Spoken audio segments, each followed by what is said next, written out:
Перед началом ролика я хочу, чтобы вы подписались на мой канал. И побыстрее, иначе Автоботы захватят мой канал. Дезир – глупый, жалкий и невоспитанный мальчишка, который живет в приюте, потому что его родители волшебным образом исчезли. Короче говоря, они его бросили. Но однажды в приют приходит Бриджит, преподавательница магии из Хибрианской академии. Дезир робко просит ее научить его магии, потому что думает, что сможет таким образом вернуть своих родителей, как в фильме «Сейчас ты меня видишь». Бриджит подумала, что он шутит, и улыбнулась, согласившись научить его магии. Она показала ему, как сотворить огненное заклинание, но Дезир был так глуп, что не смог его правильно выполнить. Тогда она решила подойти поближе и помочь ему. С ее помощью Дезир смог сотворить заклинание. Они оба улыбнулись друг другу, и Дезир подумал, что у него есть дар. Но годы спустя Дезир уже вырос и собирался присутствовать на церемонии открытия в Хибрианской академии. Бриджит вышла вперед, чтобы поприветствовать новых студентов. Дезир был потрясен, увидев ее. Две девушки похвалили красоту Бриджит, и она улыбнулась, напомнив им, что если они будут продолжать болтать, то отправятся в Бразилию. Она объявила, что не все будут зачислены, и что они должны пройти тест, и только 600 лучших пройдут. Она объяснила, что существуют порталы, называемые теневыми мирами рейда. Эти порталы соединяют Землю с другим параллельным миром, полным опасных явлений, и если их не очистить, мир погибнет. Студенты были удивлены, но Бриджит объяснила, что тест включает в себя прохождение подземелья теневого мира рейда, что Дезир повторил в шоке. Студенты забеспокоились, но Бриджит заверила их, что теневой мир искусственный, и старшие студенты помогут им подготовиться. Она пригласила их на вступительную церемонию 13613 года и ушла. Дезир уходит, чувствуя отчаяние, потому что не знает, где находится туалет, и только что пукнул так, как никогда в жизни. Дезир решает собраться с мыслями на улице, когда к нему подходит девушка. Она искала его, потому что он не пришел на место встречи. Дезир извиняется, и она представляется как Лидория, второкурсница академии и его наставница на экзамене. Она говорит, что можно обращаться к ней неформально и что в академии нет туалетов. Дезир почему-то знает, кто она такая, гениальная волшебница, владеющая магией огня и занимающая первое место в академии. Лидория спрашивает, почему он так на нее смотрит, но он отвечает, что просто нервничает. Хотя на самом деле самая ужасная мексиканская тако, которую он ел вчера вечером, выглядывает из его штанов. Она говорит ему, что не стоит волноваться из-за экзаменов, потому что это просто искусственный мир, чтобы проверить, могут ли они сражаться. Она смотрит в свой планшет и удивляется, узнав, что Дезир не переносит лактозу и является безработным сиротой. Дезир улыбается, говоря, что это не должно повлиять на его зачисление. Лидория соглашается, но беспокоится, что его все равно зачислят в класс бета, независимо от результатов. Поскольку он не сигма-мужчина, Дезир знает о дискриминации в академии, где аристократов зачисляют в класс альфа, а таких, как он, в класс бета. Пока остальные наши зрители из класса сигма ждут, Лидория ведет его в зал и советует пройти тест. Она открывает дверь своей идентификационной картой, и Дезир присоединяется к толпе ожидающих студентов. Он оглядывается, пока девушка позади него не спрашивает, что он ищет. Когда он оборачивается, то с удивлением видит, что старшая сестра Нико Нии – это та девушка, с которой он познакомился в любви. Дезир окликает ее по имени, но она спрашивает, откуда он знает ее. Он улыбается и говорит, что видел ее в комментариях в Инстаграме. Она говорит, что они в одной группе и желает ему удачи, прежде чем уйти. Через несколько минут Леория рассказывает Дезиру о тесте, говорит, что он в группе Б и что тест – это гонка по равнинам Оренсти на начальном уровне в мире теней. Она уверяет его, что тест будет похож на искусство меча онлайн, и если они получат смертельный урон, то умрут в реальной жизни. Но это совершенно безопасно и просто. И им точно ничего не грозит.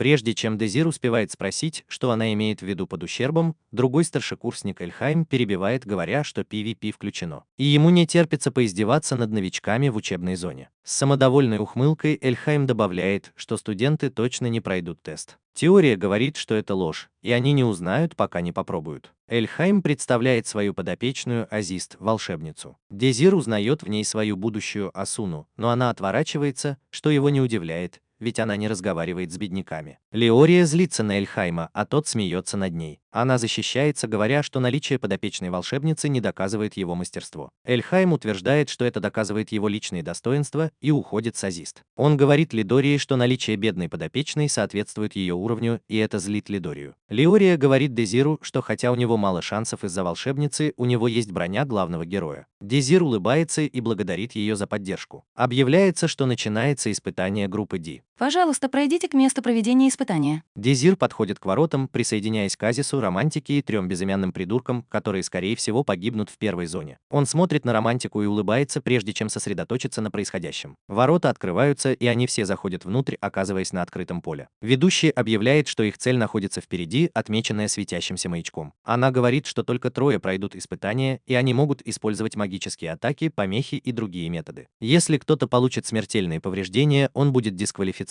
Она приказывает им собраться на стартовой линии, что они и делают. Дезир смотрит на Аист, зная, что она легко пройдет испытание. Аист удивляет его, называя по имени. Он спрашивает, откуда она знает его имя. «Как ты узнала мое имя?» Она говорит, что проверила список участников перед испытанием. Аист подшучивает над ним, говоря, что у него нет стиля, у него отрицательный рейтинг, у него нет ауры, и он не переживет зиму. Дезир признает, что она права, а Азус говорит, что знает, что он наблюдал за ней, но уверяет его, что не собирается нападать на слабаков вроде него. Дезир улыбается и благодарит ее за беспокойство. Начинается гонка по равнине. Азус мчится с огромной скоростью, оставляя остальных позади. Остальные участники тоже бегут, но не так быстро, а Дезир и Романтика бегут последними. Романтика наступает на этого придурка в шляпе и извиняется, говоря, что это выглядело очаровательно. Дезир улыбается, говоря, что ей это нравится. Романтика обвиняет его в том, что он пытается поднять ей настроение, вместо того, чтобы сосредоточиться на гонке. Дезир соглашается сосредоточиться на гонке, но говорит, что с их скоростью они будут дисквалифицированы. Она говорит ему, чтобы он не сравнивал их и не вел себя так фамильярно. Дезир улыбается и извиняется, но Романтика злится и говорит, чтобы он перестал улыбаться, иначе она пожалуется на него преподавателю. Дезир отвечает, что ничего не может с этим поделать, потому что она милая. Внезапно Дезир замечает свет среди деревьев и отталкивает Романтику, когда между ними пролетает огненный шар. Один из участников выстрелил огненным шаром и метнул в Дезира огненное копье, но Романтика отбила его воздушным шаром. В результате столкновения образовался дым, но воздушный шар Романтики пролетел сквозь него и попал в нападавшего, убив его на месте, как Годжо. Теперь в испытании осталось всего 5 участников. Романтика говорит Дезиру, что должна поблагодарить его за спасение своей жизни, и благодарит его, но говорит, что теперь они квиты. Дезир соглашается и улыбается, что ее раздражает. Дезир усмехается и спрашивает, не хочет ли она догнать остальных. Она отвечает, что это не так уж важно, и что она приберегла свой козырь. Затем она произносит мощное заклинание ветра, направленное в сторону леса. Тем временем в комнате системы теневого мира Джо Байден и профессора наблюдают за испытаниями, отмечая, что все идет гладко. Один из профессоров комментирует отличных кандидатов, особенно волшебного рыцаря среди них,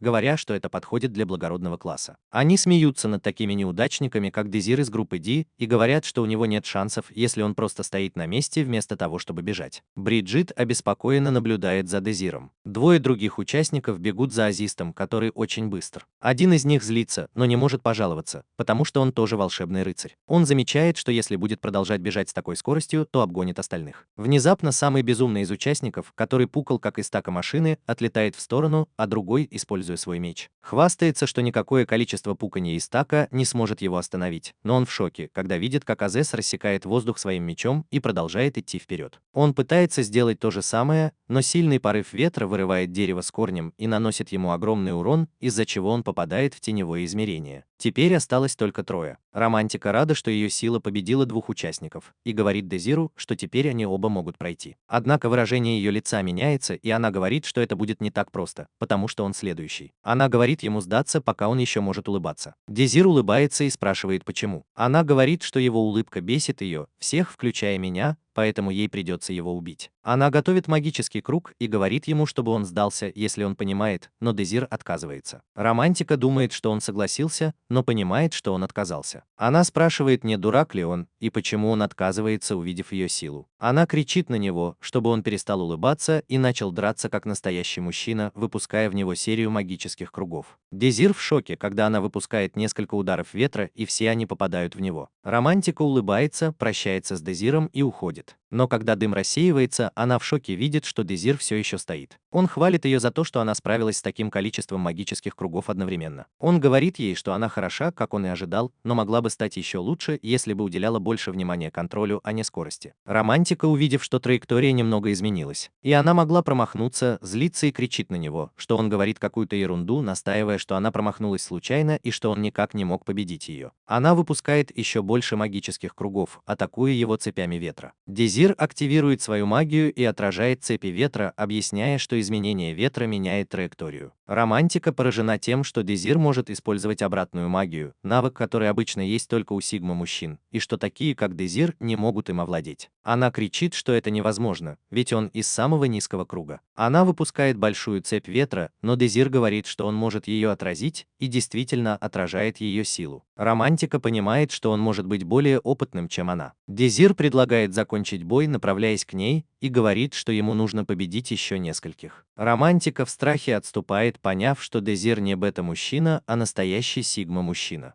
Но она выпускает врата Вавилона, думая, что она такая же сильная, как Гильгамеш. Она начинает стрелять шарами ветра, но Дезир использует 120% своего потенциала. Он знает, что Романтика сильна, одна из самых сильных новых учениц, но недостаточно сильна. Дезир использует магию контроля Z, разрушая оставшиеся шары ветра и уничтожая все ее магические круги. Романтика измотана. Дезир говорит ей, что он не только может использовать обратную магию. Он произносит короткое заклинание, которое уменьшает трение. Романтика спрашивает, что он собирается с этим делать. Но зачем? Дезир говорит ей, что он собирается добраться до финиша полного славы и бесконечной ауры. Дезир выпускает огненный магический круг позади себя. Романтика думает, что он сумасшедший и считает, что он может навредить себе. Дезир не отвечает и запускает огненный шар, который летит прямо в Мохито, сбивая ее с ног. Романтика лежит на земле, понимая, что Дезир не шутит. Аист уже пробежала лес и приближается к финишу, но чувствует, что кто-то идет за ней. Дезир выходит из леса и скользит по траве благодаря заклинанию скорби. Аист понимает, что он вот-вот догонит ее, поэтому останавливается и поворачивается к нему лицом. Она признает, что недооценила его и больше не будет называть его слабаком, но будет сражаться с ним изо всех сил. Она выпускает свои собственные врата Вавилона и готовится к атаке. Дезир останавливается и использует свое заклинание, чтобы деактивировать благородный фантазм Аист. Аист замечает это, но все равно стреляет в него, пока он не успел отразить ее атаку. Дезир меняет траекторию ледяных пуль, когда они достигают его, и они падают на землю. Но несколько пуль все же попадают в него. Аист довольна, но хмурится, когда видит, что он ранен в руку. Она догадывается, что он победил Романтику с помощью своего заклинания. Дезир готовится к бою, создавая свои собственные магические круги. Аист решает не позволять ему отразить ее заклинание, поэтому она объединяет все свои магические круги в один огромный и создает длинное ледяное копье. Дезир отбивает копье своим заклинанием, уменьшая его, а затем отражает заклинание, направляя его в землю позади себя, вызывая взрыв. Во время забега в Греции он с огромной скоростью обгоняет Аист, которая уже готова выхватить меч. Он говорит ей, что она слишком сосредоточена на победе над ним и совсем забыла о цели. Он пересекает финишную черту, завершая испытание и занимая первое место. Аист признает поражение и направляется к цели, а Романтика без всякой причины хвастается своими двуствольными базуками. После испытания преподаватели распределяют студентов по классам и смеются, потому что, как обычно, никто из простолюдинов не попал в класс Альфа. Один из них говорит, что класс Альфа предназначен для талантливых магов из знатных семей, а не для необразованных простолюдинов. Другой преподаватель говорит, что простолюдины должны быть благодарны за то, что их приняли в Хибрианскую академию, и все преподаватели смеются. Джо Байден призывает всех к порядку, стуча молотком. Он объявляет, что студентку следует перевести в класс Альфа, и она из Британии. Она встает и предлагает перевести Дезира в класс Альфа. Результаты теста вывешиваются, и студенты их просматривают. Некоторые радуются, что попали в класс Альфа. К сожалению, Дезир все еще в классе Бета, и Романтика с ужасом видит свое имя в списке класса Бета. В классе Бета Романтика с отвращением смотрит на старое здание и его унылый интерьер. Учитель рисует на доске треугольник и объясняет, что маги делятся на круги от 1 до 7.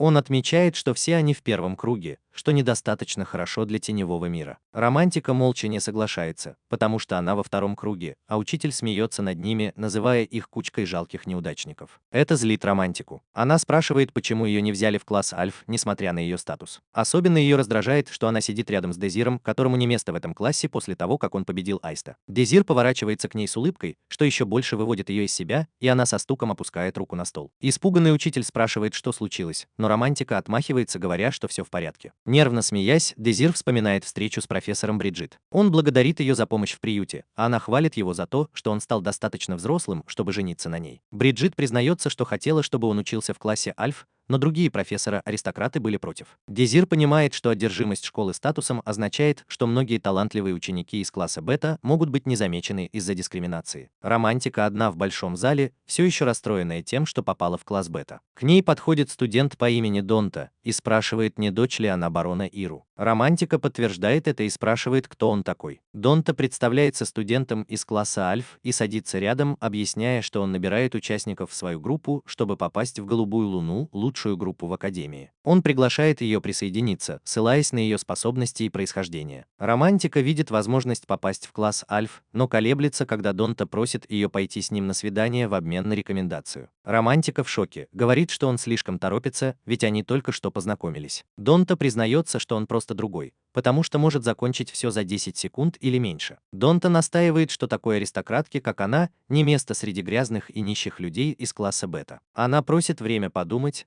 хотя обычно не делает этого, и он соглашается, дарит ей кимуван, артефакт из его родного города, традиционный подарок возлюбленной. Романтика открывает его и находит там самое отвратительное ожерелье, жертву из берсерка. Донта убеждает ее принять его, говоря, что он не Гриффит, и даже бренд другой. Затем он уходит, чтобы дождаться ее ответа. Романтика вздрагивает, когда сзади нее появляется Дезир, и она падает. Она ругает его за то, что он подкрался к ней, и спрашивает, чего он хочет. Он удивляет ее, предлагая присоединиться к его группе, но она гордо отказывается, говоря, что хочет вступить в Голубую Луну, лучшую группу Альф, а не начинать все сначала с кем-то из бета-класса. Дезир понимает ее решение, но оставляет на столе письмо, в котором просит ее прочитать его наедине. Романтика берет письмо, насмехаясь над тем, что это должно быть любовное письмо. Дезир шепчет ей на ухо, чтобы она выбросила его после прочтения, и уходит, ожидая ее ответа. Романтика оглядывается, а затем читает письмо, которое ее злит, потому что она не может прочитать его из-за мелкого шрифта. Тем временем Дезир идет по коридорам, размышляя о том, как Романтика отреагирует на письмо. Он уверен, что она разозлится. Он замечает самого красивого парня фембоя, который сидит один на скамейке, и я почти уверен, что это девушка. Вокруг этого парня летает бабочка, и Дезир радуется, потому что ему это нравится. Парня зовут Прам. Дезир идет за Прамом на арену, чтобы посмотреть, как он тренируется с мечом. Романтика присоединяется к нему и собирается потребовать объяснений по поводу письма,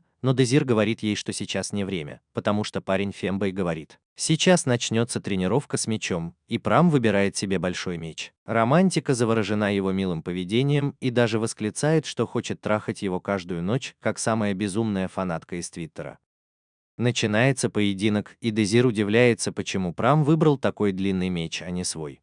Дуэль начинается, и Прам бросается на своего противника Персиваля, размахивая мечом без колебаний. Персиваль, дворянин, пытается блокировать атаки Прама, но все больше раздражается, а Прам начинает задыхаться. Романтика комментирует силу Прама, но Дезир замечает, что Прам размахивает мечом вслепую. Персиваль начинает контратаку, и Прам изо всех сил пытается блокировать удары, но Дезир начинает беспокоиться, потому что Прам атакует без точности. Когда Прам бросается в атаку, Персиваль легко уклоняется и обезоруживает его. Прам признает поражение, и Персиваль объявляется победителем, хотя он и недоволен. Романтика комментирует поединок, отмечая, что большой меч не подходит Прэму. Дезир чувствует неладное, когда Персиваль подходит к Прэму с кулаками. Дезир вскакивает на арену, чтобы остановить драку, но Персиваль продолжает нападать на Прама. Дезир бросается на помощь Прэму, когда Персиваль наносит удар. Дезир оттаскивает Прама, говоря Персивалю, что поединок уже окончен, но Персиваль сердито велит ему заткнуться. Когда Дезир предполагает, что Персиваль завидует таланту Прама или обижен на него, Персиваль замахивается мечом на Дезира. Неожиданно Дезир блокирует удар рукой, сломав меч.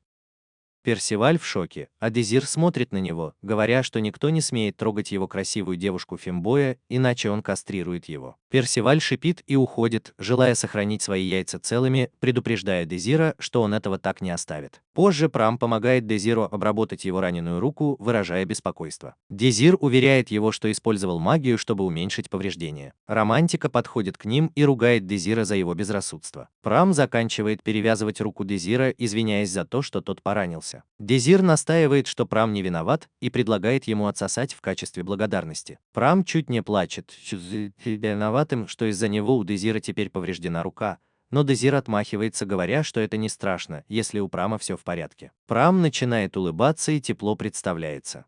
Романтика вмешивается, широко улыбаясь, как все эти мерзкие фудзёси в Твиттере. После знакомства Прам прощается с ними и уходит. Дезир спрашивает Романтику, что она хотела сказать, и она хмурится, вспоминая, зачем искала его. Он предлагает найти более тихое место для разговора. Романтика требует сказать, рассказал ли он кому-нибудь о том, что написал в письме. Дезир уверяет ее, что не рассказывал, но объясняет, что профессора уже знают семейную тайну Романтики. Поэтому она учится в классе для отстающих, несмотря на ее сильные магические способности. В письме говорится, что семья Романтики когда-то была очень богатой, пока ее отец не открыл зону 0 и не начал играть за Эллен Джой и Грейс Ховард.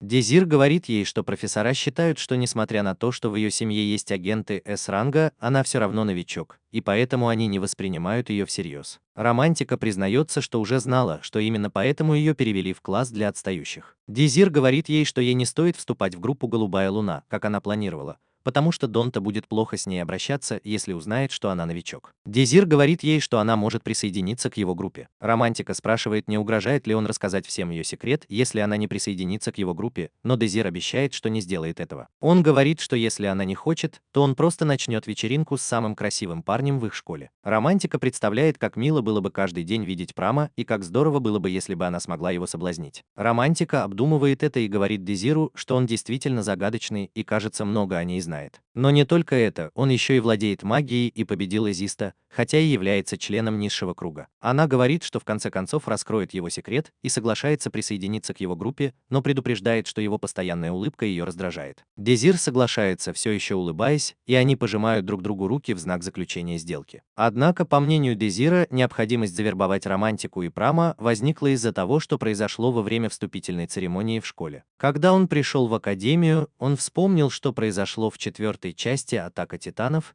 и понял, что произойдет через 3 года в мире теней. Мир теней – это ползучий черный туман, который поглощает все на своем пути. Чтобы справиться с этим бедствием, они отправились в мир теней, чтобы победить его, но их план провалился, когда они столкнулись с самым сложным миром теней, которым правил худший из врагов – низкобюджетная компьютерная графика. В финальной битве только несколько магов, включая Дезира, выступили против Барамира. Драконы насмехались над их жалкими попытками. Но Дезир заявил, что положит конец правлению Барамира. Когда Барамир атаковал огненными шарами, Дезир использовал обратное заклинание, чтобы нейтрализовать его огненные шары. Дезир использовал свое обратное заклинание, чтобы полностью отключить силы Барамира, что позволило его товарищу Рафала, рыцарю света, сильному драчуну и тузу, владеющему волшебный меч. Чтобы победить Барамира, Рафаэла защитил их от Барамира. Драчун разбил землю, что сделало ее неустойчивой для Барамира. Затем Азист, наделенная магией и своим контрабандным благородным фантазмом, который наложил на нее великий маг Зод, использует свой Экскалибур, чтобы покончить с драконом, вызвав мощный взрыв, который покончил с угрозой Барамира раз и навсегда. Дезир и его оставшиеся в живых товарищи праздновали свою победу, испытывая облегчение от того, что они наконец-то могут покинуть мир теней. По крайней мере, они так думали. В подземелье уже наступил вечер, и товарищи Дезира недоумевали, почему их до сих пор не доставили домой. Дезир успокоил их, сказав, что им следует подождать некоторое время, так как они уже очистили подземелье. Зод чувствовал угрызение совести, потому что из 150 миллионов человек, сражавшихся с Барамиром, выжили только 6. Я думаю, они не подписались на наш канал. Дезир почувствовал отчаяние, вспомнив о своих погибших товарищах, включая Романтику и эту детскую коляску. Он не может поверить, что потерял настоящего товарища. Монахиня предложила им поговорить о чем-нибудь возвышающем. Но Зод сказал, что они не могут задрать ей юбку и радоваться тому, что 1,5 миллиарда человек погибли из-за проблем с навыками. Монахиня сказала, что они могут только молиться за души павших. Дезир призвал всех успокоиться, чтобы предотвратить дальнейшие споры. Монахиня похвалила Рафала за то, что он отразил атаку Барамира своим щитом. Рафала, однако, похвалил Дезира за его значительный вклад в борьбу. Зод был впечатлен способностью Дезира отменять и запечатывать заклинания Барамира, несмотря на то, что он был магом низшего круга. И он выразил сожаление, что талант Дезира был упущен из виду, потому что он был бездарным Мофа. Он добавил, что поддержал бы Дезира, если бы был в магической башне. Рафаэлло спросил всех, что они будут делать, когда вернутся домой. Драчун собирался вернуть друзьям их вещи и устроить им достойные похороны.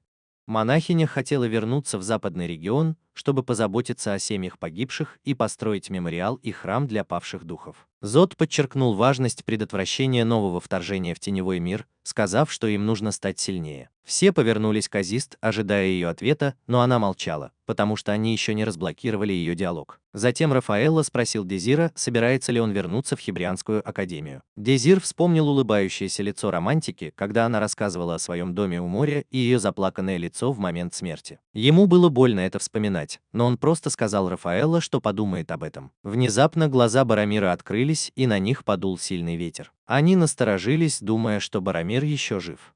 Зод объяснил, что сила исходила от сердца дракона. Он упомянул, что сердце дракона не только перекачивает кровь, но и хранит и распределяет огромное количество маны. Когда дракон умирал, кровь переставала течь, и мана, которой некуда было деваться, взрывалась, о чем он забыл предупредить. Земля вокруг них начала трескаться. Рафаэлло поставил щит перед ними и создал защитный барьер. Он спросил Зода, почему об этом не было сказано раньше, до того, как они убили Барамира. Зод ответил, что никто раньше такого не видел, потому что люди впервые победили дракона. Он добавил, что они не смогли бы остановить такую силу, даже если бы были в отличной форме. Дезир пытался отменить взрыв, но его заклинание не сработало. Зад сказал ему, что это бесполезно, потому что они столкнулись с шаром чистой энергии Оппенгеймера, который вот-вот взорвется. Он сказал, что им всем нужно готовиться к концу. Дезир отказывался верить, что это конец, потому что он не мог перестать смотреть YouTube во время еды. Он вспомнил лица всех своих друзей и цеплялся за надежду, что они не погибнут. В этот момент он открыл глаза и понял, что снова оказался в первый день в школе. Он просто бредит. Эти воспоминания заставили Дезира захотеть пробудить как можно больше талантов, чтобы его друзья не погибли снова. Среди множества воинов, сражавшихся на войне, Прам был самым быстрым фехтовальщиком и самым крутым парнем. Дезир считает, что если Прам был таким сильным без должной подготовки, то теперь он может сделать его еще сильнее. Азест – маг высшего круга, владеющий магией льда и способный использовать магию видения, которую невозможно обратить. Она сильнее любого рыцаря, когда держит меч, особенно когда она делает эти сабельные удары прямо из бесконечного клинка.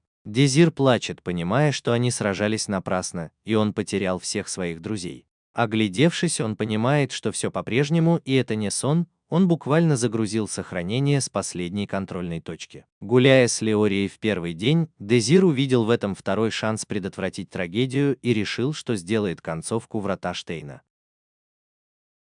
Вернувшись в настоящее, Дезир ведет романтику и Прама к профессору Бриджит. Романтика сомневается, но Дезир уверяет ее, что все в порядке. Он стучит в дверь, и Бриджит с улыбкой приглашает их войти. Когда они заходят, Дезир здоровается с ней и говорит, что хочет создать свою команду. Она предлагает им чай, чтобы они чувствовали себя комфортно, а потом становится серьезной. Она хочет знать, почему Дезир хочет создать свою команду. Дезир отвечает, что планирует стать альфой, просто потому, что он очень сильный. Бриджит спрашивает, знает ли он, как трудно победить, и Дезир отвечает, что да, он победит. Прам спрашивает, действительно ли так трудно продвинуться по службе, и Бриджит объясняет, как устроен турнир. Она говорит, что Академия проводит рейтинговый турнир, чтобы определить уровень учеников каждого класса. В турнире могут участвовать как ученики класса Альфа, так и Бета. У команды должно быть от 3 до 6 участников. Это битва между командами, и победившая команда получает повышение в ранге. Романтика говорит, что у команды с большим количеством участников есть преимущество, но Бриджит говорит, что это не так. Есть еще индивидуальная оценка, которая учитывает, насколько хорошо участник вносит свой вклад и поддерживает успех членов своей команды во время отборочного раунда. Затем победившие команды участвуют в финальном раунде в искусственном теневом мире. Те, кто входит в 9 лучших, получают звание одиночных рангов,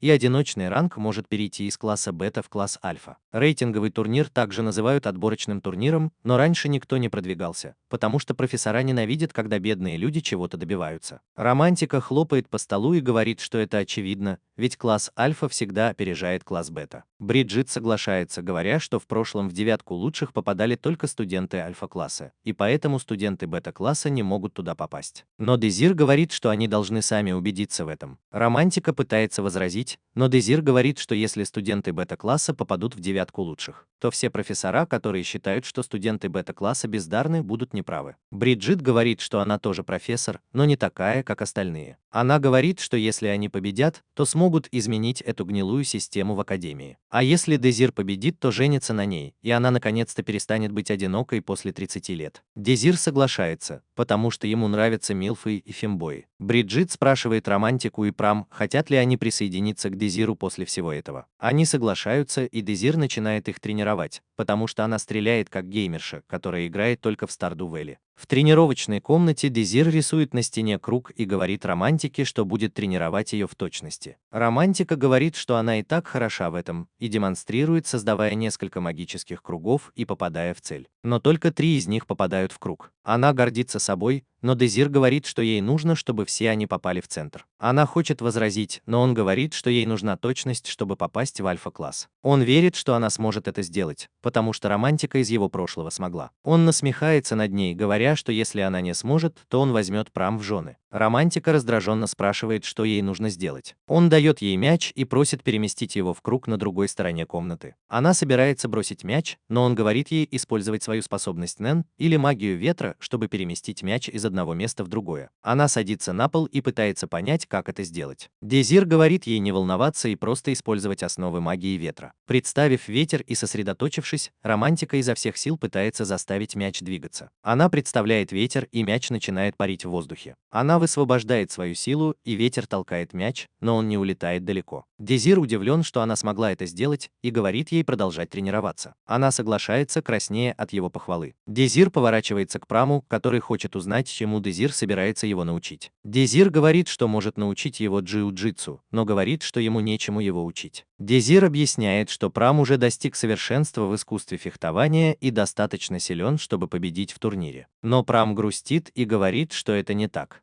Дезир знает, что Прам может быть непобедим, если раскроет свой потенциал. Он вспоминает, как Прам сражался в прошлом только с рапирой. Дезир спрашивает, почему Прам выбрал длинный меч, когда сражался с Персивалем из класса Альфа. Хотя более легкое оружие, такое как рапира, больше подходит его стилю. Прам в шоке, что Дезир знает о его технике боя, но не хочет объяснять. Дезир настаивает, что ему нужно знать, потому что это влияет на боевую стратегию отряда. Прам соглашается, но говорит, что Дезир должен пойти с ним. Дезир идет за Прамом, который спрашивает, как проходит тренировка Романтики. Дезир уверяет Прама, что с ней все будет в порядке и что ее не нужно отвлекать. Прам останавливается и говорит, что Дезир действительно доверяет Романтике. Дезир отвечает, что доверяет ей так же, как и Праму, что шокирует, но радует Прама. В комнате Прама он показывает Дезиру свою рапиру. Он объясняет, что не знал своего отца, который был дворянином, а мать была простолюдинкой. Прам родился вне брака, и рапира единственное, что осталось от его отца, не считая матери, у которой была такая же коса.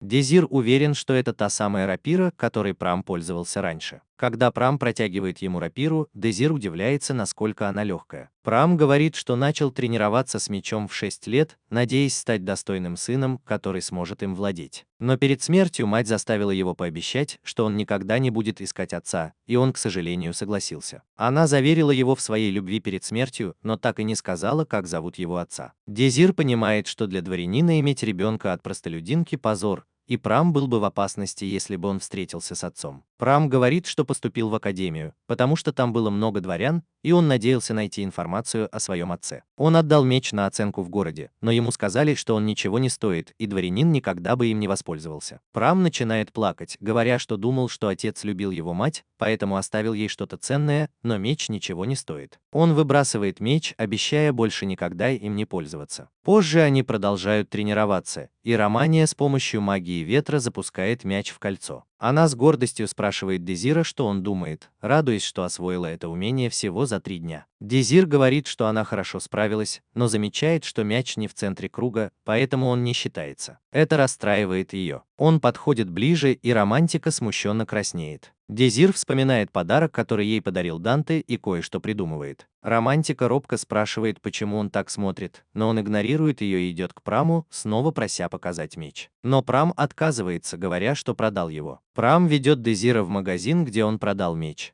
Пока они идут по рынку, Дезир вспоминает, что рынок не изменился и выглядит так же, как и раньше.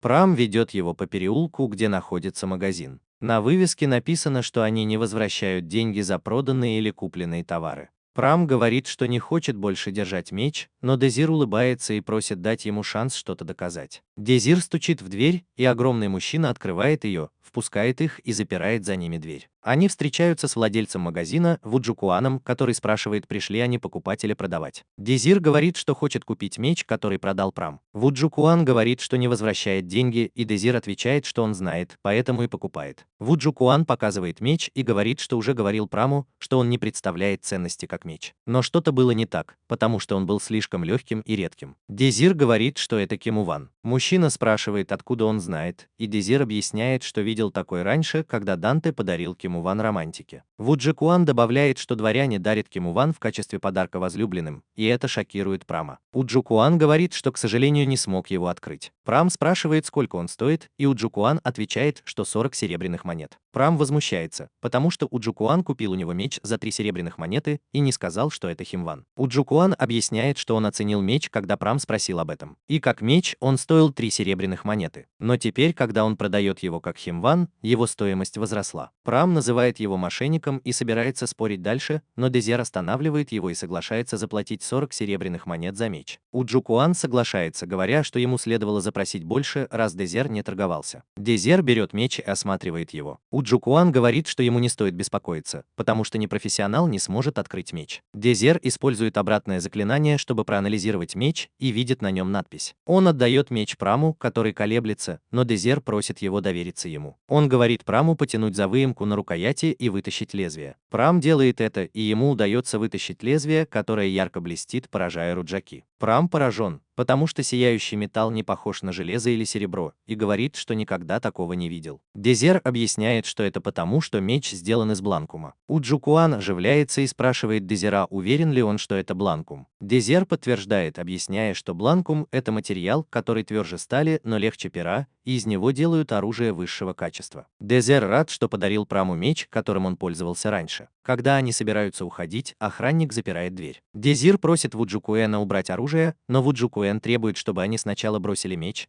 Дезир отказывается, напоминая, что они заключили сделку. И он заплатил за Кимуван, как договаривались. Вуджукуэн настаивает, что если это Бланквиум, то он не может позволить им уйти с мечом. Стражник подходит к ним и приказывает бросить меч и уйти. Дезир улыбается, потому что слова стражника напомнили ему о друге. Когда Дезир отказывается, стражник замахивается мечом на Дезира, но тот уворачивается, даже не глядя, чем шокирует стражника. Вуджикун кричит стражнику, чтобы тот разобрался с ними. Стражник в шоке, когда видит, что Прам принимает боевую стойку. Прам говорит Дезиру, чтобы тот позволил ему разобраться со стражником, предупреждая, что он не любит драться, но будет защищать Дезира, если понадобится. Дезир улыбается и подразнивает Прама, что тот снова взялся за меч, который, по его словам, больше не будет использовать. Прам смущается, но Дезир улыбается и подбадривает его, чтобы тот показал свое мастерство. Прам нападает на стражника, который самодовольно ухмыляется. Прам не понимает, откуда Дезир столько знает о его мече и почему он ему помогает, но он точно знает, что готов сражаться за Дезира. Прам бросается на стражника, который замахивается мечом. Это обманный маневр, и стражник бьет кулаком. Прам предугадывает это, уклоняется от удара и заходит за спину стражнику. Прам снова атакует, и стражник замахивается на него своим огромным мечом. Дезир, волнуясь, кричит Праму. Но Прам останавливается и выставляет меч перед собой. Когда меч стражника касается меча Прама, тот ломается пополам. Затем Прам бьет стражника рукоятью меча в подбородок, вырубая его. Дезир подбегает к Праму и спрашивает, все ли с ним в порядке. Прам благодарит Дезира за то, что тот разрешил ему снова воспользоваться отцовским мечом. Дезир говорит, что все в порядке, и предлагает уйти. Вуджукуэн смеется, говоря, что они никуда не уйдут, потому что только его стражник может открыть тяжелые двери. Прам затыкает его, разрубив дверь пополам своим мечом, чем шокирует Вуджукуэна. Прам и Дезир выходят из магазина, проходя под сломанной дверью. Тем временем романтика все еще тренируется. Ей удается заставить мяч полететь в круг, остановить его на полпути и уронить прямо в центр. Она радуется и хочет показать Дезиру, но его нет рядом. Затем она пытается попасть в круг на стене своими воздушными полосами. На этот раз у нее получается, и все ее заклинания попадают в центр мишени, чему она очень рада. После этого романтика идет к Данте, чтобы дать ему ответ. Он думает, что она приняла его предложение и говорит, что им нужно встретиться с другими членами Голубой Луны. Но он шокирован, когда она возвращает ему Химван, который он ей дал. Она говорит, что присоединилась к вечеринке в бета-клубе. Данте смеется и спрашивает, не угрожали ли ей. Она отрицает это, говоря, что сама решила присоединиться, и хотя сначала ей это не нравилось, сейчас ей весело, и она тренируется, чтобы улучшить свои навыки. Она спрашивает Данту, считает ли он простолюдинов из бета-класса мусором, на что он отвечает утвердительно. Затем она признается, что раньше была простолюдинкой, чем злит Данту. Он говорит, что никогда бы не пригласил ее присоединиться к их вечеринке, если бы знал. Он хвалит ее за честность, но она разочарована тем, что Данте оказался прав насчет него. Она говорит ему, что они планируют победить Голубую Луну и перейти в альфа-класс, что сделает их врагами. Донна говорит, что он с радостью их уничтожит. Романтика предупреждает его, чтобы он не недооценивал их, потому что они сильны, и уходит. Наступает время отборочного тура рейтингового турнира в мире теней. Дезир, Романтика и Прам должны победить всех соперников и подняться с 110-го места в рейтинге до 30-го. Профессор, ответственный за альфа-класс, читает статью о том, что команда Дезира заняла 30-е место и о возможном повышении их до альфа-класса. Это его злит, и он говорит, что они не могут позволить бета-классу испортить репутацию альфа-класса. Он извиняется за свою вспышку и говорит, что несмотря на то, что они всего лишь первокурсники, они должны защищать свою гордость и традиции, как и все в Синей Луне. Он настаивает, что они должны любыми способами победить команду Дезира в финальном турнире и не дать им стать единоличными лидерами. Он спрашивает Азист, лидера Синей Луны, сможет ли она победить Дезира. Она уверенно отвечает, и он говорит ей, что она должна обеспечить их победу. Азист, которая помнит, что Дезир был тем, кто впервые заставил ее проиграть, полна решимости победить его, когда они снова встретятся. Дезир решает, что Прам и Романтика готовы к следующему этапу тренировок. Он приглашает их в библиотеку и кладет перед ними стопку толстых книг, что их пугает. Он объясняет, что это книги по истории.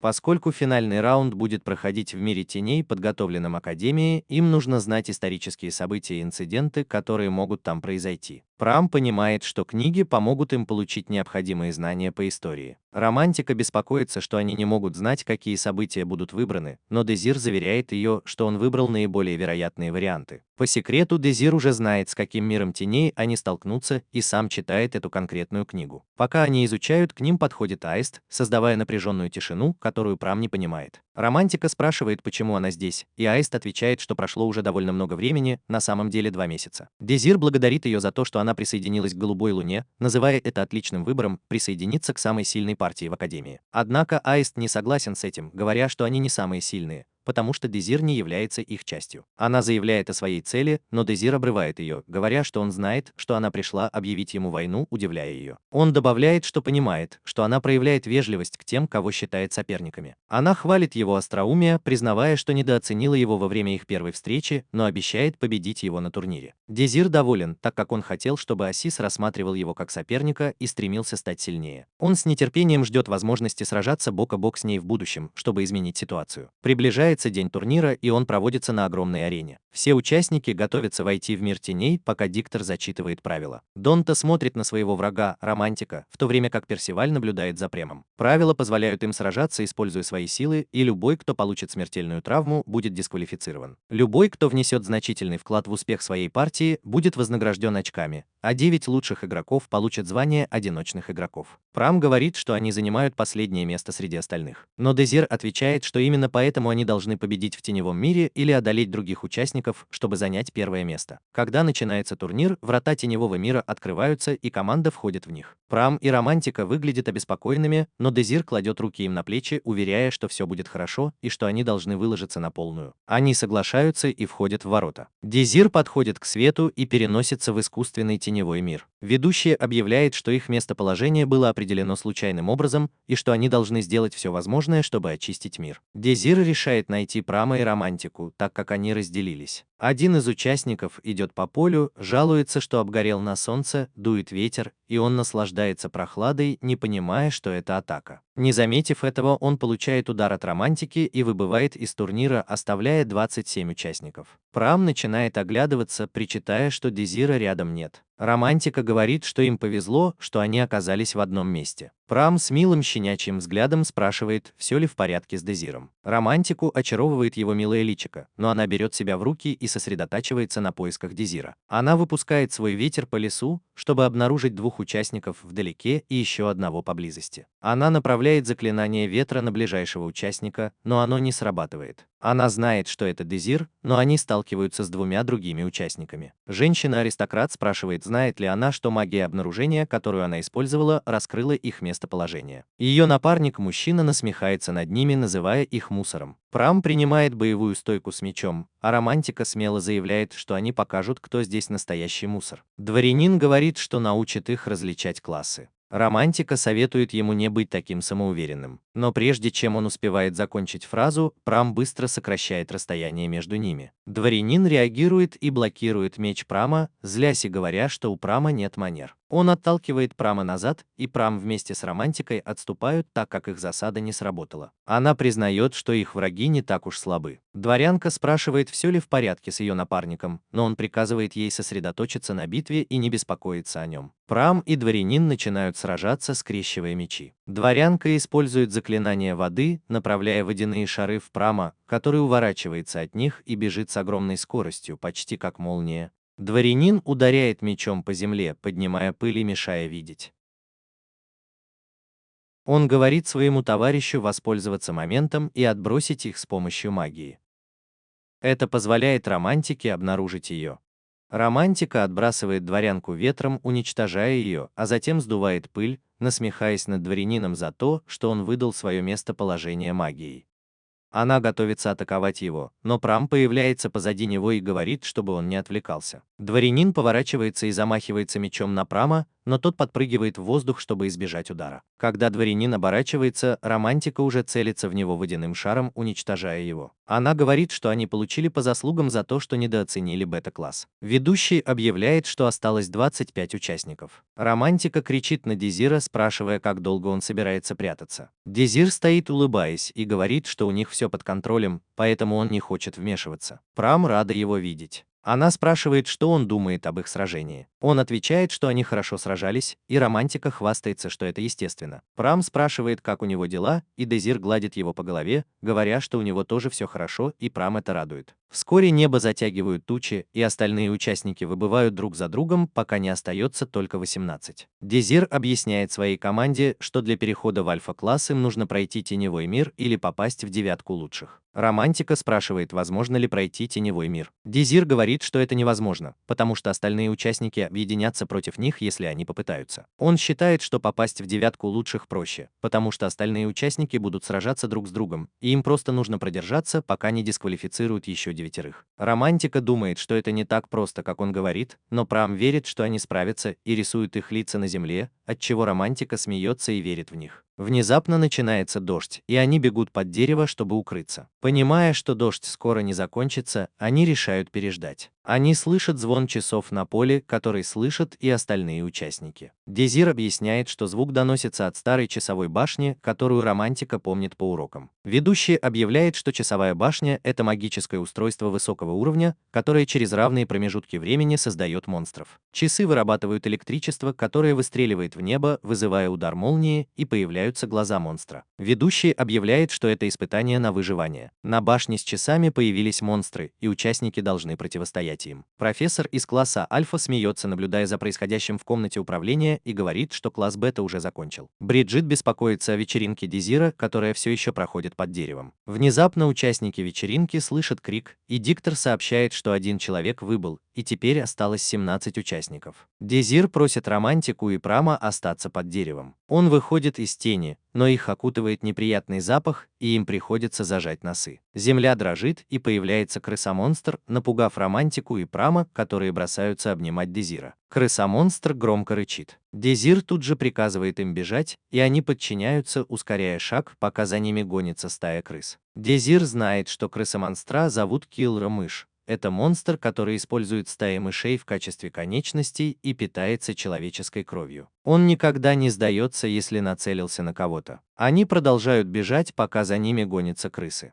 Дезир объясняет, что им нужно победить командира, который прячется среди стаи. Романтика думает, что это невозможно, но Дезир настаивает, что это можно сделать. Он останавливается, кусает палец и пускает кровь, которую подбрасывает в воздух. Крысиный вожак чует ее и выпрыгивает, чтобы съесть. Дезир приказывает Романтике атаковать, и она сбивает его воздушным шаром, сбивая с ног. Крыса снова встает, пугая ее. Дезир объясняет, что у крысы высокая сопротивляемость магии.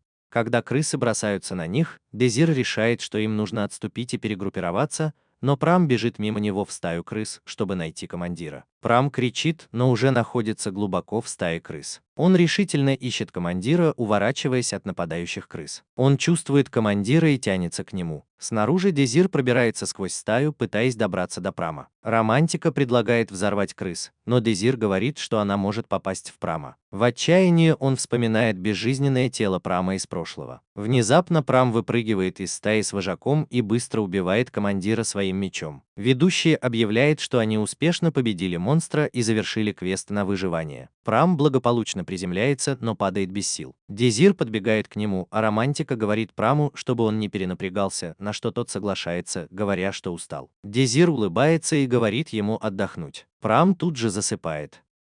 Дезир относит Прама под дерево. Романтика говорит, что Прам молодец, что пошел в стаю, несмотря на то, что боится крыс. Дезир просит ее присмотреть за Прамом и уходит. Стоя под дождем, Дезир бьет себя кулаком, оставляя синяк. Он ругает себя за то, что не остановил монстра, не вовлекая в это Прама, и напоминает себе, зачем он вернулся, чтобы снова не потерять друзей. Он возвращается к Романтике и Праму. Романтика спрашивает, что случилось с его лицом, но Дезир говорит, что все в порядке. Прам просыпается, набирается сил и спрашивает Дезира о его лице. Дезир уверяет его, что все в порядке. Он спрашивает, может ли Прам идти, на что тот отвечает утвердительно. Дезир говорит, что им нужно добраться до предыдущей часовой башни. Сжав кулак, Дезир обещает больше не совершать таких ошибок и выбрать идеальный маршрут для достижения своей цели. Команда Синей Луны добирается до предыдущей часовой башни. Донта и Персиваль хвастаются, что легко одолеют башню и победят.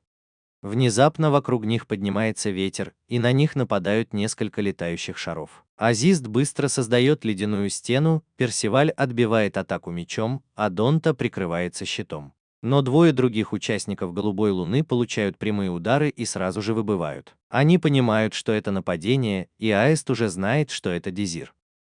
После этой атаки осталось всего 15 участников. АЗС и ее команда начинают подниматься по лестнице, но Романтика продолжает стрелять шарами ветра. АЗС чувствует атаки и говорит Донте, куда ставить щит, но атаки настолько сильны, что от них рушатся ступени лестницы. Один из шаров вот-вот попадет в АЗС сзади, но она чувствует это и блокирует его ледяной стеной. Романтика извиняется перед Дезиром, говоря, что ее атаки были отражены и теперь их положение под угрозой. Дезир говорит, что этого следовало ожидать, ведь с ними Аист. Он говорит Романтике, чтобы она целилась в другую команду, которая направляется к башне с часами. Романтика беспокоится, что все команды соберутся вместе и нападут на них, но Дезир улыбается. Она кричит на него, чтобы он объяснил, и он говорит, что все в порядке, потому что их объединение – часть его плана. Он говорит ей, что она может ему доверять. Романтика устраняет двух участников, направляющихся к башне, и остается 13 участников. Дезир накладывает обратное заклинание на башню с часами. Участники Голубой Луны открывают дверь в башню, и АЗС с удивлением видит, что внутри уже находятся другие команды, готовые напасть друг на друга. Габриэль, один из лидеров другой партии, обвиняет Синюю Луну в нападении на них, что подтверждают члены его партии, говоря, что они тоже попали в засаду. Габриэль критикует их за такую тактику, называя это низким приемом для главной партии в Академии. Доната пытается объяснить, что это недоразумение. Габриэль настаивает, что это должно быть сделала Синяя Луна,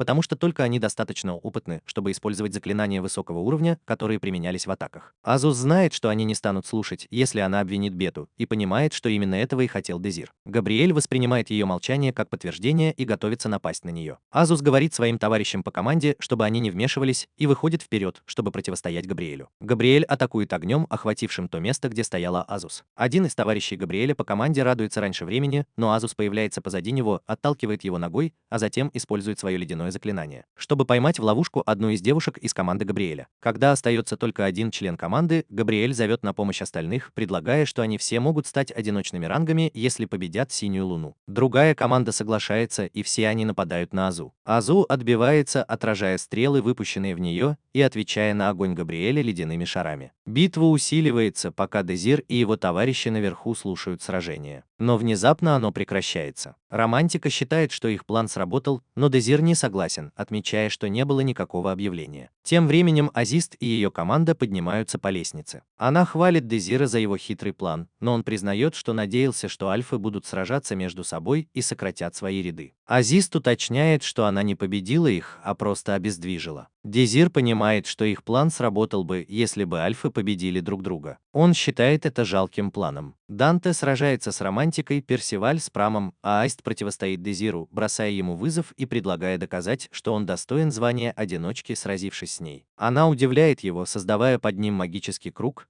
который превращает его в ледяную колонну, и они вместе падают на этаж выше. Это пугает Романтику и Прама, они беспокоятся за Дезира. Персиваль советует Праму не спускать глаз с противника, пока тот нападает на него, а Донта мешает Романтике добраться до Прама, настаивая, что у них свои битвы, и он позаботится о том, чтобы они победили ее команду. Аист подходит к Дезиру, который лежит на полу. Она просит его встать, зная, что он не пострадал от атаки. Дезир в ответ использует заклинание «Каменный удар», бросая в нее камни. Азус уворачивается от большинства из них, но один камень превращается в змею, готовую укусить ее. Она быстро замораживает и разбивает его. Дезир использует заклинание обращения на башне, обращая вспять ледяную колонну Азус. Тем временем внизу Персиваль сражается на мечах с Прамом, который яростно сопротивляется. Персиваль бьет Прама по голове, заставляя его отступить. Он спрашивает Прама, почему тот не использует свой огромный меч. Прам не отвечает, что раздражает Персиваля, и он замахивается на него мечом. Однако Прам быстро оказывается у него за спиной. Персиваль атакует несколько раз, но Прам легко уклоняется и контратакует, даже пробивая Персивалю плащ. Персиваль в замешательстве и понимает, что Прам стал сильнее и быстрее с их последней встречи. Прам бьет его ногой в живот, сбивая с ног. Персиваль требует объяснить, как Прам стал таким сильным за такое короткое время, но Прам отказывается, показывая ему язык. Разозлившись, Персиваль встает, чтобы продолжить бой, и спрашивает, что делает Донта. Донта сражается с Романтикой, блокируя все ее воздушные шары мечом. Он насмехается над Романтикой, называя ее магом второго уровня, и предсказывает ее поражение. У Романтики мало маны, и она пытается придумать, как победить Донту. Внезапно ледяная колонна разрушается, и появляется густой туман, который мешает им видеть друг друга. Донта осторожно ждет, пытаясь понять, откуда нападет Романтика. В него попадает воздушная пуля, и, блокируя следующую атаку, он понимает, что Романтика использует ветер, чтобы найти его. Романтика бегает вокруг него, надеясь закончить бой, пока туман не рассеется. Но Донта активирует ожерелье, и оно начинает светиться, рассеивая туман вокруг них. Романтика видит, что Донта бежит к ней, и быстро уворачивается от его удара мечом, который попадает в стену. Она перекатывается по полу, чтобы избежать его последующих атак. Быстро поднявшись, она понимает, что ожерелье — это артефакт, и вспоминает, что Донта не хотел отдавать его ей раньше. Донта хвастается, что Романтика недостойна носить это ожерелье, потому что она простолюдинка. Романтика возражает, говоря, что они все студенты и люди, несмотря на попытки Академии разделить их. Это злит Донту, который яростно отрицает, что дворяне и простолюдины похожи. Романтика бросает ему вызов, спрашивая, что на самом деле их отличает. Донта взрывается, крича, что они разные с самого рождения, и требует, чтобы она перестала нести чушь. Донта вспоминает какую-то детскую травму, которая еще больше укрепляет его веру в их врожденные различия. Романтика, видя это, понимает, что Донта, возможно, нестабилен. Затем Донта использует кольцо на пальце, чтобы создать огненный круг под Романтикой. Она отпрыгивает, но приземляется на другую форель. Она пытается ответить своей воздушной магией, но Донта сбивает ее с ног, ударив в потолок. Увидев, что Романтика в беде, Прам бросается ей на помощь. Она уверяет его, что заблокировала атаку и никто не пострадал. Данте приказывает Персивалю отступить, заявляя, что он сам разберется с простолюдинами. Романтика приказывает Праму разобраться с Данте, пока она восстанавливает силы. Прам готовится к бою с Данте, который агрессивно нападает на него. Данте использует свое кольцо, чтобы призвать камни и раздавить Прама с обеих сторон. Романтика кричит Праму, опасаясь за него. Несмотря на то, что он в ловушке, Праму удается пробиться сквозь камни и броситься на Данте, застав его врасплох. Данте уклоняется от его атаки и пытается пнуть Прама, но тот уворачивается. Персиваль говорит Данте, что Прам его добыча, но Данте затыкает его, заявляя, что справится сам. Прам понимает, что Данте видит только романтику и сосредоточен только на ней, и он этим пользуется. Но романтика понимает, что она замедляет Прама, пока он пытается защитить ее в таком ослабленном состоянии. Она говорит ему, чтобы он отвлек Персиваля, пока она разбирается с Данте, но Прам видит, что она лжет. Прам напоминает ей, что они собираются стать командой, и что Дезир сказал, что вместе они сильнее, и отказывается оставлять ее. Романтика тронута преданностью Прама и благодарит его за мудрость. Вдохновленная словами Прама, она решает сражаться вместе с ним. В продолжающемся бою Азус продолжает сражаться с Дезиром. Она бросает в него ледяные копья, но он легко разбивает их своим заклинанием. Пытаясь применить другую тактику, Азус бежит к нему по магическому кругу, но Дезир щелкает пальцами, разрушая ее атаку. Она восстанавливает равновесие и произносит заклинание льда, но Дезир без труда разбивает и ледяное заклинание, и магический круг, щелкнув пальцами.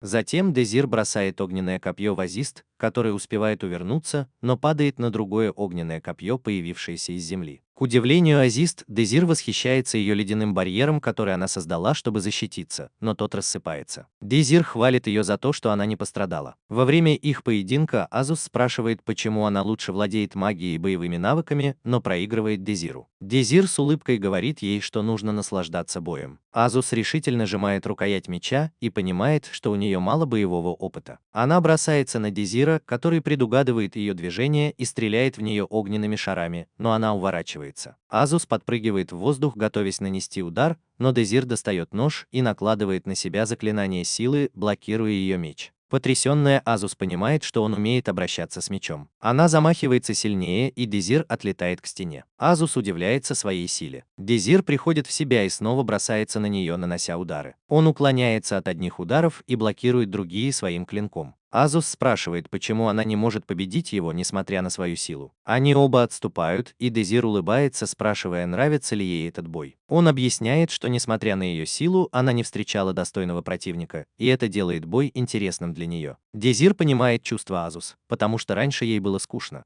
потому что ее противники никогда не были достаточно сильными. Он спрашивает, каково это не побеждать противника с легкостью, и нравится ли ей, когда приходится выкладываться по полной, чтобы победить. Аист заявляет, что не понимает, что такое веселье, но признается, что настроена победить Дезира. Дезир с улыбкой принимает вызов. Аист использует свою магию видения, превращая все вокруг в ледяной замок.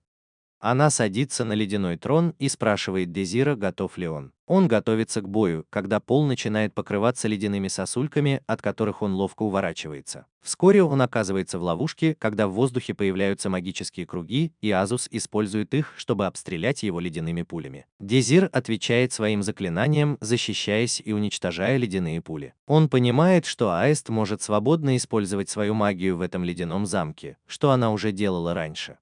Дезир рассеивает магические круги своим заклинанием, но Азус быстро воссоздает их и продолжает атаковать. Он впечатлен ее способностью использовать такие мощные заклинания, но остается невозмутимым. Дезир методично разрушает ледяные колонны вокруг себя, уверенный, что ни одно из заклинаний Аиста не сможет его достать. Аист не знает, что делать, так как Дезир отражает все ее заклинания своей магией. Она понимает, что одной ее магии и меча недостаточно, чтобы победить его. Аист решительно поднимает свой меч с земли и начинает разрушать ледяной замок. Она направляет всю свою силу в меч, превращая его в ледяной магический меч. Дезир улыбается, видя, что она стала сильнее. Внизу Данте продолжает сражаться с Прамом, агрессивно размахивая мечом.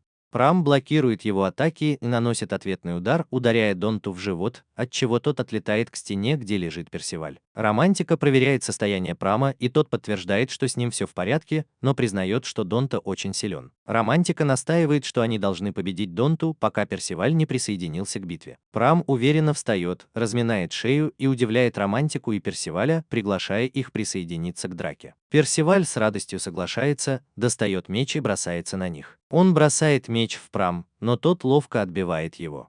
Тем временем Данте подкрадывается к Романтике, чтобы напасть на нее, а Персиваль бросается на Прам. Прам пытается защититься от обоих противников одновременно. Вспомнив уроки Дезира, романтика собирается с духом. Она приказывает Прам пригнуться, а сама вытягивает руки и создает магический круг, направленный на противников, объявляя шах и мат, и отбрасывает их. Дезир с гордостью улыбается, видя, как Аист владеет своим магическим мечом. Обычно этой способностью овладевают только маги-рыцари после долгих лет тренировок, но он впечатлен, что Аист уже освоила ее. Азус бросается на Дезира, который пытается отразить удар заклинанием каменного разрушения, но она взмахивает мечом, превращая камни в ледяные кристаллы, которые рассыпаются. Он запускает огненное заклинание, но Азус снова взмахивает мечом, и пламя гаснет. Она уверенно заявляет, что Дезир больше не сможет изменить ее способности. Азус бросается на Дезира с мечом, а он готовится защищаться ножом. Но она ловко рассекает его нож пополам и приставляет меч к его шее, улыбаясь в предвкушении победы. Но как только она собирается объявить о своей победе, Аист замечает, что Дезир с улыбкой произносит обратное заклинание, но она не может понять, что именно он пытается изменить. Подняв глаза, Азус понимает, что обратное заклинание Дезира нацелено на башню с часами. Оно окутывает башню до самой вершины, меняя ее функции. Ведущий объявляет, что квест пройден, так как предыдущая башня с часами была деактивирована, и это означает конец последнего раунда рейтингового турнира. Дезир облегченно вздыхает. На арене объявляют о завершении квеста, и Дезир становится победителем, что вызывает восторг у зрителей. В комнате с системой профессор альфа-класса злится, что Дезир победил, а Бриджит радостно хлопает в ладоши. Профессор отказывается признавать результат, считая, что Бриджит, должно быть, сделала что-то незаконное. Другой профессор сомневается, как обычный человек мог победить рыцаря-мага и пройти теневой мир. После собрания Бриджит встречается с Дезиром и его друзьями и поздравляет их с победой. Они с нетерпением спрашивают, какое было принято решение. Но сначала Бриджит удивляет их, достав большой торт, чтобы отпраздновать. Романтика и Прам в восторге от торта, и Романтика говорит, что это редкое угощение из специальной пекарни. Бриджит дразнит их, говоря, что они не прошли, и вытирает глаза платком, но потом признается, что пошутила, и они прошли. Все облегченно вздыхают. Бриджит объявляет, что теперь они официально переведены в альфа-класс и получили звание одиночных раннеров. Романтика и Прам радостно кричат. Бриджит предлагает им есть сколько угодно, пока они празднуют, и Дезир благодарит ее, но Бриджит настаивает, что это он сделал всю тяжелую работу. Особенно, когда перехитрил упрямого профессора альфа-класса. Все улыбаются, наслаждаясь тортом, а Бриджит с гордостью смотрит на Дезира, вспоминая, как он улыбался, когда был моложе, и радуется, что он так вырос. Романтика и Прам поражены, когда входят в зону альфа-класса, восхищаясь ее великолепием. Они одеты в новую блестящую форму и, улыбаясь, сообщают, что у них утренняя тренировка. Азус решает присоединиться к их клубу, и Дезир берется ее тренировать. Он ставит ее в пару с Прэмом, который двигается вокруг нее как молния, атакуя со всех сторон. Романтика не в восторге от того, что Азус присоединилась к их группе, но Дезир настаивает, чтобы она научила Азус, как правильно подавать мяч в круг. Вскоре все возвращается в привычное русло. Дезир и его друзья подходят к профессору Прелюдии и просят об одолжении, когда она собирается уходить с урока. Она спрашивает, что им нужно, и они разговаривают наедине в кабинете. Дезир объясняет, что их группе нужна поддержка, но профессор Прелюдия говорит, что срок поддержки от Академии и Магической башни уже прошел. Дезир говорит ей, что есть другой способ помочь. Профессор Прелюдия ведет Дезира в штаб-квартиру Магической башни, выполняя его просьбу сыграть в шахматы с хозяином башни. Она улыбается, называя его странным, но находит странным и то, что хозяин башни Зад принял просьбу Дезира. Она открывает ему дверь и желает удачи, напоминая, что нужно вести себя прилично. Внутри Дезир приятно удивлен, увидев, что хозяином магической башни оказался Зод, которого он знает как сильнейшего мага и своего близкого друга из прошлой жизни. Зод спрашивает, почему Дезир такой веселый, и Дезир нервно отвечает, что просто волнуется. Зод жестом приглашает Дезира сесть и начинает расставлять фигуры на шахматной доске. Он говорит, что у него скоро встреча, так что у них есть ровно 27 минут на игру. Он спрашивает, есть ли у Дезира какие-то особые правила, и Дезир просит играть по методу Эрта. Зод впечатлен, ведь немногие знают этот метод, но он соглашается. Щелчком пальцев он увеличивает шахматную доску, и некоторые фигуры меняются местами. Дезир объясняет, что игре его научил хороший друг, и вспоминает, как они вместе играли в шахматы. Они начинают играть, и Зод хвалит мастерство Дезира, но отмечает, что ему еще есть чему поучиться, когда он забирает одну из фигур Дезира. Дезир предлагает заключить пари. Проигравший выполняет желание победителя. Однако Зод объясняет, что как студент Дезир не может загадать ему желание. Не растерявшись, Дезир замечает на столе Зода магический кристалл и просит показать его. Зод соглашается, и когда Дезир берет кристалл в руки, тот начинает светиться, удивляя Зода. Дезир возвращает кристалл и говорит, что реакция кристалла будет его ставкой. Заинтригованный Зод спрашивает, что Дезир загадает, если выиграет. Дезир уверенно улыбается и отвечает, что раскроет свое желание, когда выиграет, на что Зод соглашается, и они продолжают игру. Дезир возвращается в Романтику и Прам, поздравляя их с завершением миссии и возвращением важного артефакта. Романтика не хвастается миссией, признавая, что враги были сильными. Она просит Дезира обучить их, чтобы они стали сильнее. Прам удивляется, почему Дезир так усердно их тренировал. Дезир раскрывает ужасную правду. Через 13 дней появится теневой мир, отличающийся от симуляций, с которыми они сталкивались в Академии. Неудача означает гибель мира и их смерть, что шокирует Романтику и Прам. Дезир уверяет их, что никому не позволит умереть. Романтика верит Дезиру, потому что все его предсказания всегда сбывались. Она все еще считает его загадочным человеком, который намного сильнее, чем кажется. Она спрашивает, кто он на самом деле. Дезир хочет рассказать им, но Романтика останавливает его, напоминая о своем обещании самой разгадать его секрет. Дезир настаивает, но она закрывает уши, чтобы ничего не слышать. Прам говорит, что тоже доверяет Дезиру, и это вызывает у Дезира улыбку.